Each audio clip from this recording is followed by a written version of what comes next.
Maswerteng hapon po mga ka-STL. Narito na po ang resulta ng STL Isabela para sa araw na to. First draw December 4, 2024. Araw ng Miyerkules. Naway ang mga natayan nyo pong mga numero kanina ay manalo nawa ngayong hapong ito. 1 PM kaya't kunin nyo na po ang inyong mga tickets. Narito na po ang resulta.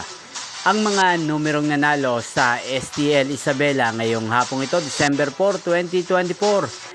1 PM, first draw result, 37 at 16 in exact order. Sa lahat po ng tumaya kanina sa STL Isabela para sa first draw ng 37 at 16, congrats po sa inyo. Panalo po kayo. Again, 37 at 16 in exact order. At shoutout po natin ngayong hapong ito sa STL Isabela, si Kuya Banog.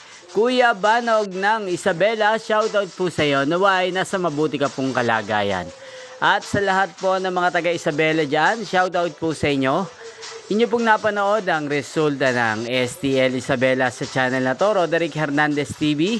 Maraming salamat po sa patuloy niyo pong panonood at pagsuporta sa akin channel. Magkita-kita pong muli tayo mamayang alas 7 ng gabi dito po sa channel na to. Thank you for watching.